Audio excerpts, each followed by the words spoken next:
In November 2021, they found fitness instructor Leslie Reeves dead and her date, Chris Smith, shot and seriously wounded.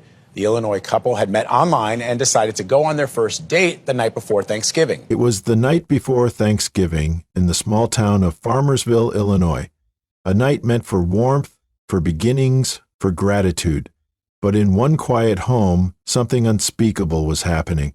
Inside, 48-year-old Chris Smith lay crumpled on the floor, blood pooling beneath his head, a bullet lodged in his skull, and beside him, never moving, never leaving, his loyal dog Tiki, keeping vigil through the night, through the cold, through the silence.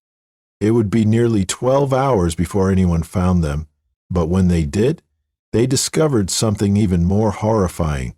Just feet away, 45-year-old Leslie Reeves, mother, speaker, advocate, was dead, shot execution style. Their first date had ended in terror, and the killer? Long gone. At least, that's what everyone thought.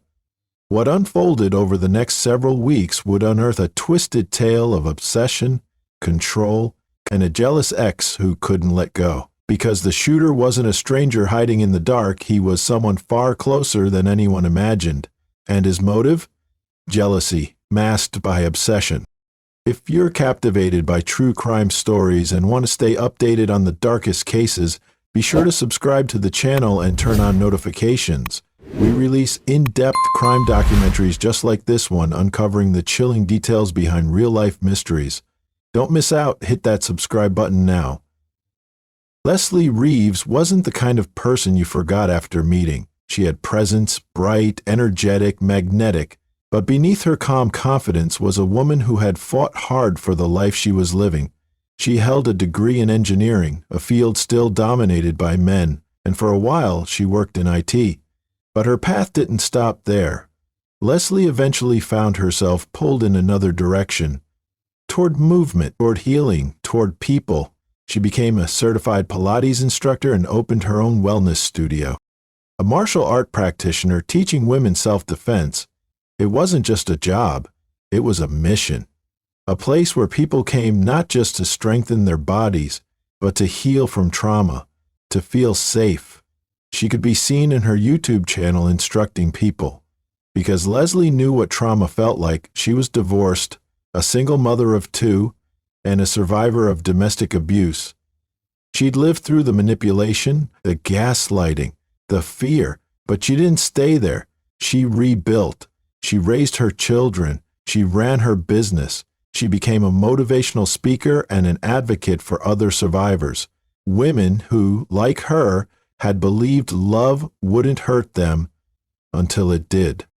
To the outside world, Leslie was thriving. She had turned her pain into purpose. She was known and loved in her community.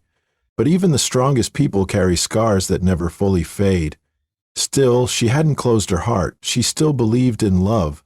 Chris Smith lived just over an hour away in Farmersville, Illinois, a town where everyone knew everyone, where quiet days blended into quiet nights. Chris wasn't flashy. He wasn't trying to impress anyone, but he had a quiet charm that people noticed. He worked in heating and cooling, a steady, honest trade that kept him busy year-round. He had a daughter of his own, and like Leslie, he was divorced. He'd been through heartbreak, through loss, through that quiet ache that comes from watching something you hoped would last fall apart. But Chris was the kind of man who kept going. He spent time with his daughter, focused on work, took care of his house, and now and then he'd head to a local bar, not just for drinks, but to sing. Music had always been part of his life, and though he wasn't chasing fame, he had a voice that made people stop and listen.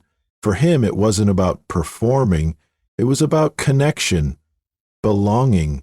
And in the fall of 2021, he was ready, tentatively, cautiously, to meet someone new. That's when he met Leslie. They connected through an online dating app, and from the very beginning, there was something different. Their messages weren't surface level. They talked about their kids, their divorces, their careers, the things they'd survived, the things they still hoped for. There was vulnerability there, honesty. They hadn't met in person yet, but both of them could feel it. Something real was beginning. On November 24th, the day before Thanksgiving, they decided to meet. Leslie made the drive from Troy to Farmersville, just over an hour on the road. Their plan was simple: meet at the local bar where Chris often sang.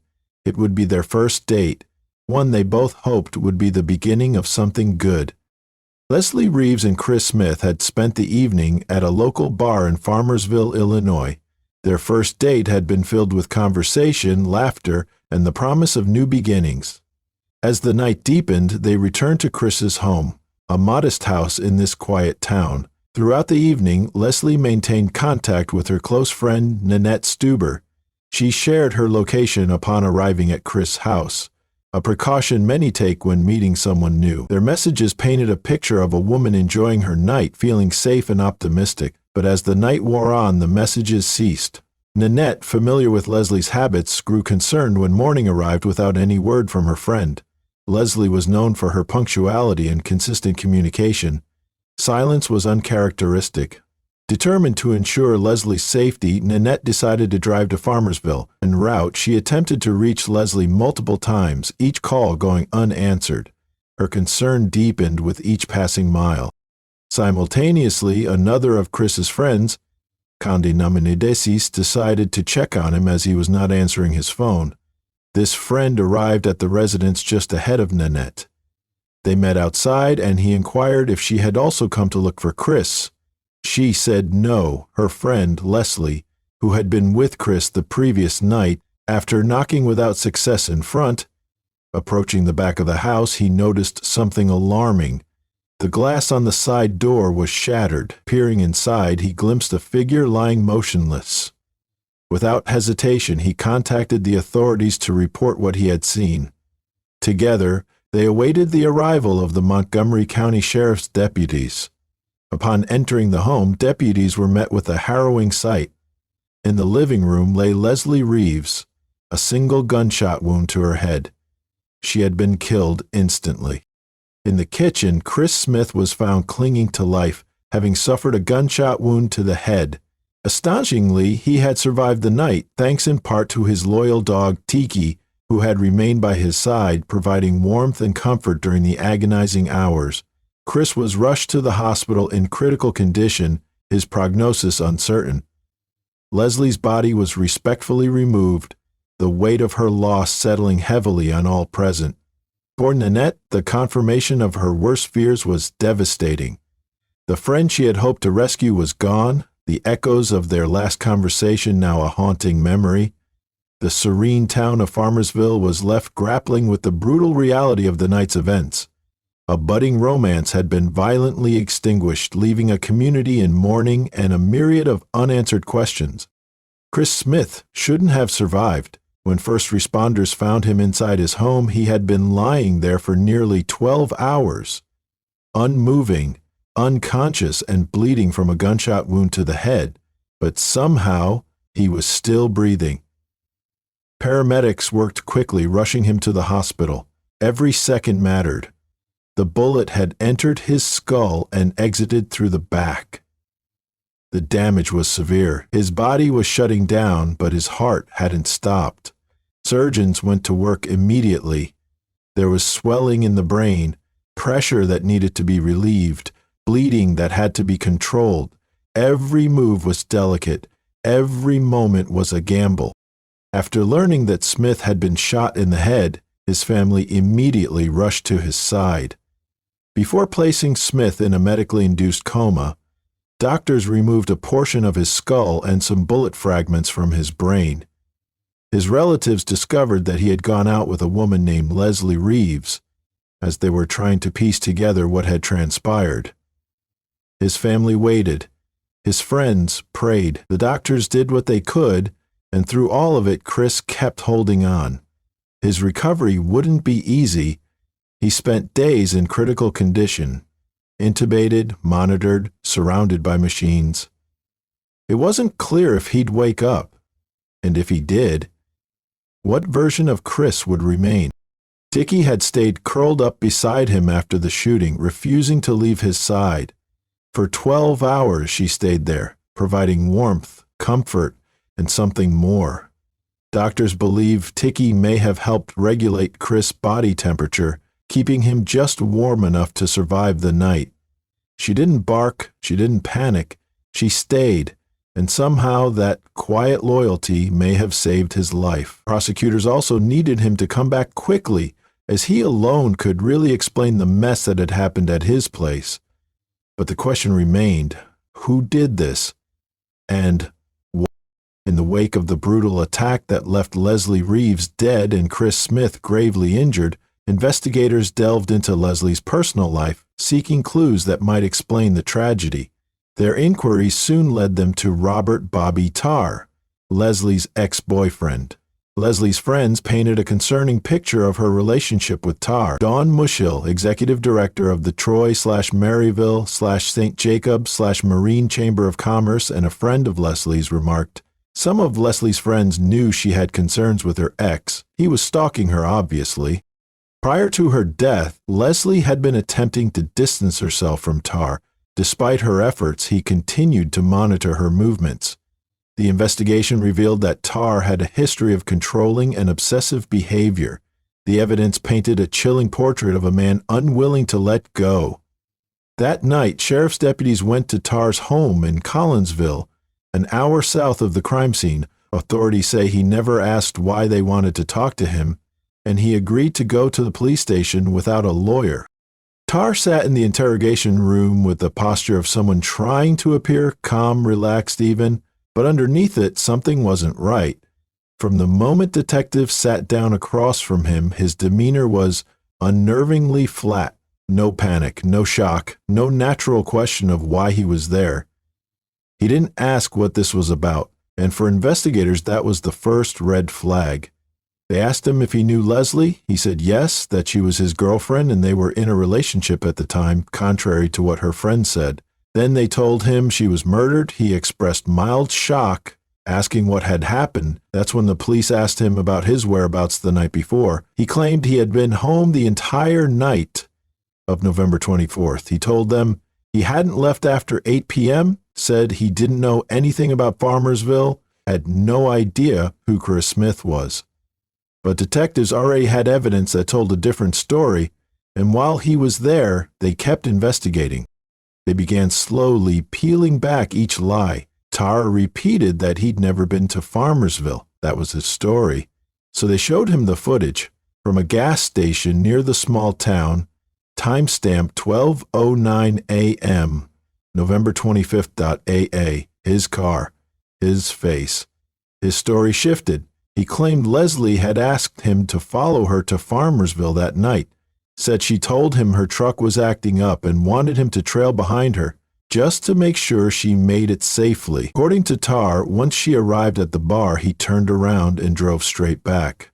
Detectives didn't buy it, not for a second. Why hadn't he mentioned that the first time? Why lie about not leaving the house at all? And more importantly, why would Leslie ask him, her ex, someone she had clearly distanced herself from, to accompany her on a date with another man? It didn't make sense. And the contradictions didn't stop there. Tarr said he went to bed that night and didn't wake until morning. But his daughter told investigators a different story. She remembered him leaving the house twice that evening, once around 6 p.m., then again just after 9. She also recalled waking up around 2:45 a.m. to the sound of the washing machine running, her father doing laundry in the middle of the night, and what struck her the most was that he seemed nervous, said he had trouble sleeping. Tarr had no concrete explanation for that either, no good explanation for the trip to the gas station or for the broken timeline, and no good reason why his car was seen driving back toward Troy just 30 minutes after the time police believed the murders occurred. He said Leslie had invited him to follow her, but her text messages said nothing of the sort. The tone had changed in the interrogation room. Detectives weren't just probing, they were closing in. They had searched Tarr's home and found nothing, no bloody clothing, no smoking gun, but they knew what they were looking for. They found a gun, but it was a different type, not the one used to commit the murder. Tarr's daughter said he had another gun and she saw it the day before, but anyhow, police searched, they could not find it. The murder weapon had not been recovered, and that fact alone kept police on edge because Chris Smith was still alive, still recovering in the hospital, and if Tarr had shot him once, what was to stop him from coming back to finish the job? They couldn't take the risk. Tarr's unemotional posture, the way he adjusted his story only when he was cornered, the way he offered just enough truth to keep his lies afloat, it all painted the picture of a man who wasn't shocked by what had happened. He wasn't surprised Leslie was dead. He wasn't surprised Chris had been shot. And that silence, that absence of humanity, said more than any confession could. Detectives read him his rights. Robert, Bobby, Tarr was formally arrested and charged with the first-degree murder of Leslie Reeves and the attempted first-degree murder of Chris Smith. It was the turning point in the investigation, a culmination of relentless detective work, digital evidence, contradictions, and the bravery of a teenage daughter willing to tell the truth about what she saw. And as police escorted Tarr out of the building in handcuffs, they weren't just arresting a suspect, they were protecting a survivor. Eventually, Chris began to stabilize, breathing on his own, opening his eyes. It was slow, painfully slow. Speech didn't come right away. Motor skills were limited. He had to relearn basic functions. But with each day, there was progress. And when he was finally able to speak again, there was one question he needed answered. What happened in that house? After learning that Smith had been shot in the head, his family immediately rushed to his side. Before placing Smith in a medically induced coma, doctors removed a portion of his skull and some bullet fragments from his brain. His relatives discovered that he had gone out with a woman named Leslie Reeves. As they were trying to piece together what had transpired, in actuality, nobody was aware of what Chris Smith recalled. About 2 months after the incident, in early January 2022, he regained consciousness for the first time. In those early days, Smith's voice was so weak that Chris was hardly recognized on the phone by his old friend Mark Reardon, a St. Louis talk show personality. Smith's progress following rigorous physical treatment has been astounding. He found that there are gaps in his recollection, but he is far stronger now than when he came out of a coma. What does he recall from that awful evening? I pray that I will remember something, even if it's only a tiny bit, Chris remarked. But I don't remember anything. He has no recollection of Leslie Reeves or the shooting. Who the hell is Leslie? Chris asked. When questioned about Leslie, I said, I don't know her. He didn't know. Chris had survived something unimaginable. But surviving didn't mean he was okay. It just meant he had to keep going. And slowly, with therapy, with help, with time, he began to rebuild and beginning the long road toward justice for Leslie Reeves. With Robert Bobby Tarr in jail, investigators still lacked one thing, the murder weapon. They had inconsistencies, they had contradictions, they had motive, but they didn't have the gun. That changed 1 week later when Bobby Tarr made a phone call from jail. He didn't call his lawyer. He didn't call a family member. He called his friend, Billy Adams. The call was recorded like all jail calls are, and Tarr knew that, but what he said didn't sound right.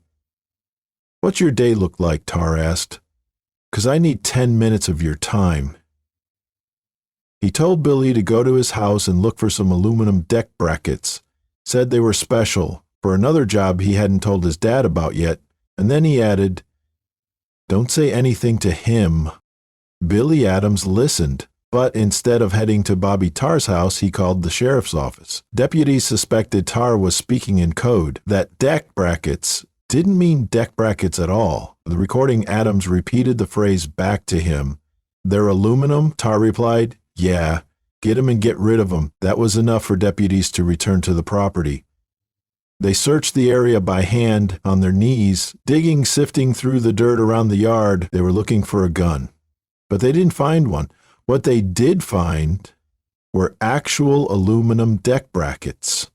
Tarr's attorney would later use that detail to cast doubt on the police theory. He pointed out that the officers had searched thoroughly. They had come up empty. There was no gun. It could have ended there. But just a few days later, a second call came in, this time from Tarr's brother.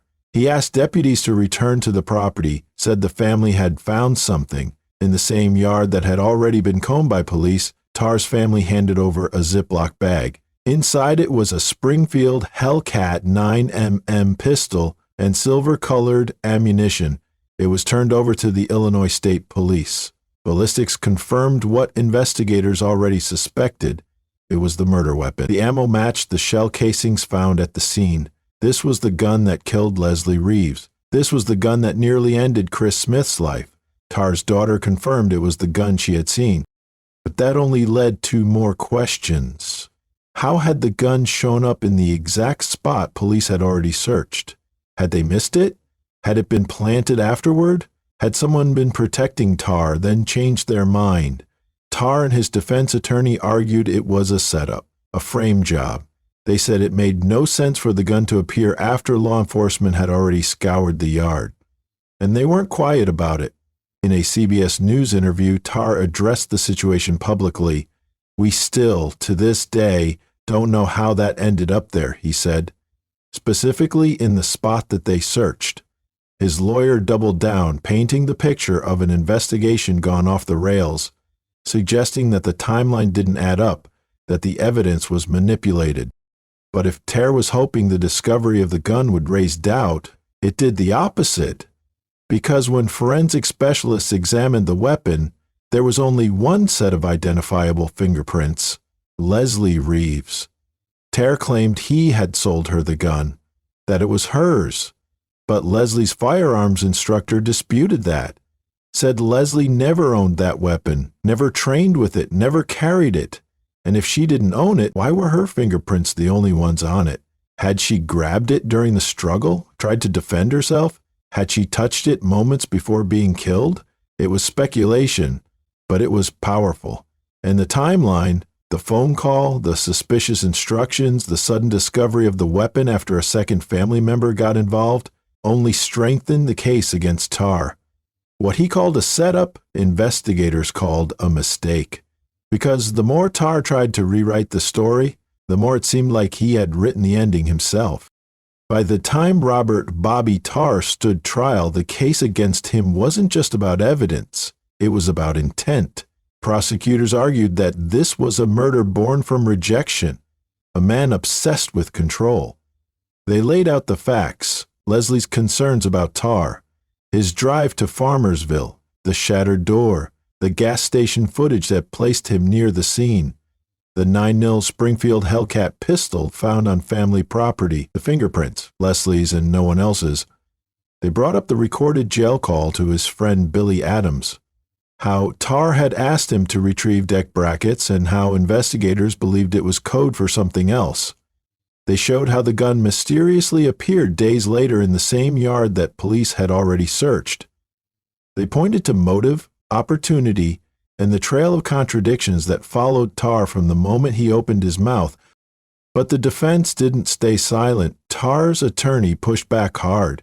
He argued that this wasn't a case of proof but of assumptions, that the police had built their case around Tarr before they had a single piece of physical evidence. He said the gas station sighting proved nothing, that Tarr had only followed Leslie at her request, that he had no idea she was on a date. He told the jury the deck bracket call was exactly what it sounded like. Just brackets, nothing more. And when the gun was found, after police had already searched the yard, Tarr's attorney called it suspicious. He said the discovery was too convenient, that someone could planted the gun, that the investigation had tunnel vision from the start. The prosecution called Leslie's friends, who all said the same thing, that Leslie was afraid of Tarr and would not call him to accompany her anywhere, especially not on a date with someone else. But then came the testimony that prosecutors hoped would stick. Leslie's firearms instructor took the stand. He told the court that Leslie never owned that gun, never trained with it, that the gun Tarr claimed she bought wasn't hers, and that left the jury with a question the defense couldn't answer. If Tarr didn't kill Leslie, who did? Why did every breadcrumb lead straight back to him? Why was his alibi so full of holes? Why did his own daughter contradict him? And why, if he was innocent, did the lies begin before the first question was even asked? Chris Smith never took the stand. He couldn't. The bullet that nearly took his life also took his memory. The gaps were too wide and the anger too raw, so Chris stayed away from the trial. But he didn't stay away from the sentencing. When the time came to speak, Chris faced Tarr for the first time. He told the courtroom what it felt like to wake up in a hospital bed with no memory of how he got there, how it felt to know that someone tried to execute him, left him for dead, and why, even if he couldn't remember the shot, he'd never forget the aftermath, how it felt to not be able to do things for himself again and be confined to a wheelchair. He spoke not only for himself, but for Leslie, for her family, for the life she should still be living. When Chris finished, the judge didn't need time to reflect. Robert Bobby Tarr was sentenced to 85 years in prison, a sentence that meant he would never walk free again. And for those left behind, it meant something more, that justice, while late, had arrived. Chris Smith survived a gunshot wound to the head, but survival doesn't mean healing is complete. In the years since that night, Chris has fought through memory loss, physical pain, and the kind of emotional damage that doesn't show up on an X-ray. There are things he'll never get back. There are pieces of that night that remain a blank space in his mind, a black hole where pain and memory once collided. And yet he keeps going. Day by day, Chris has spoken publicly about his anger. He's talked about the confusion, the fear, and the crushing weight of being one of the only people who knows what it's like to survive something like that. After years of living alone, Chris had to move back to his mother's house, as he needed constant assistance. He said he misses his daughter, but she lives over an hour away and he can't drive himself. And through it all, there's been one constant. Tiki, the dog who lay beside him for hours after he was shot, the one who didn't bark, didn't run, the one who stayed. Tiki became more than a pet. She became a symbol of everything Chris had to hold on to: loyalty, warmth, the instinct to survive. Leslie Reeves left behind more than a memory. She left behind a legacy. As a speaker, a Pilates instructor, and an advocate for survivors of domestic abuse, Leslie helped others find strength long before she ever needed it for herself. After her death, her friends and family made sure her voice didn't go silent. They held candlelight vigils. They shared her words. They reminded the world who she was, not just how she died. And in the community of Troy, Illinois, her absence is still felt. So is her impact. The story of Leslie Reeves and Chris Smith didn't begin with violence. And it's the reminder that behind every headline there are lives still being lived and loved. And if you're fascinated by true crime, make sure you subscribe and hit the bell icon to never miss an upload. We have more gripping stories coming soon, shedding light on cases that deserve to be told. Stay safe, stay curious, and we'll see you in the next one.